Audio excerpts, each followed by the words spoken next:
கைலை நாதரை பொன்னார் மேனியனா பாக்குறதுக்கு நாங்க எல்லாருமே காத்துக்கிட்டு இருந்தோம். இது முதல்ல பாக்குற காட்சி, காலையில இருந்த காட்சி. வெள்ளை வெளேர்னு சுவாமி எப்படி வெள்ளிமலையானாக இருக்கிறார் அப்படிங்கறத பாருங்க. எல்லாரும் நின்று சிவபுராணம் பாராயணம் பண்ணிட்டு இருந்தோம், எப்ப பொன்மலையினுடைய காட்சி கிடைக்கும் அப்படின்னு. அப்படியே பாருங்க, கொஞ்சம் கொஞ்சமா அந்த தங்க நிறமாக மாறுவது உங்களுக்கு தெரியும்.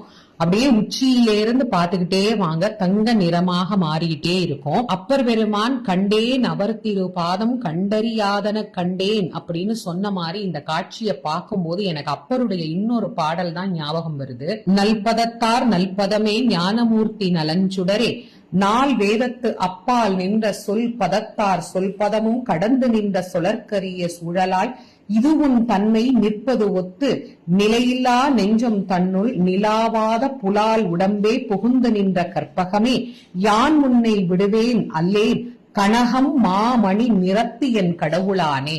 சுவாமி பாருங்க, தங்கமும் மாணிக்கமும் கலந்த மாதிரி அப்படியே தகன்னு மின்ற அந்த காட்சியை நம்ம இப்ப பாக்குறோம்.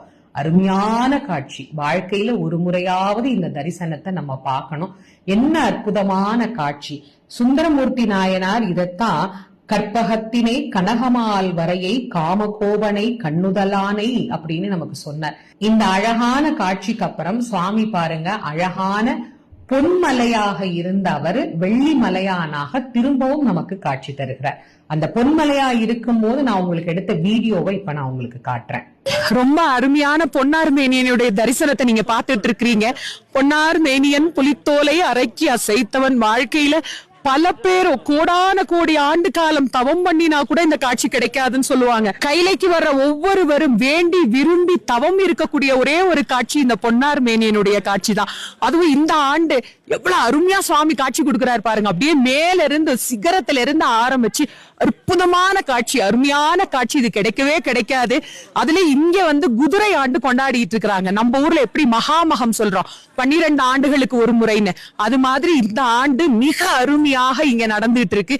இப்போ எங்களுக்கு இந்த காட்சி கிடைச்சிருக்கிறது ரொம்ப ரொம்ப சந்தோஷமா இருக்கு. இதை உங்களுக்கும் காட்டணுங்கிறதுக்காக தான் பகிர்ந்திருக்கேன். பின்னால பாருங்க சுவாமி எப்படி தகன்னு மின்றாருன்னு பாருங்க. எல்லாருக்கும் எல்லா நலனையும் அவர் கொடுக்கணும்னு நான் பிரார்த்தனை பண்ணிக்கிறேன்.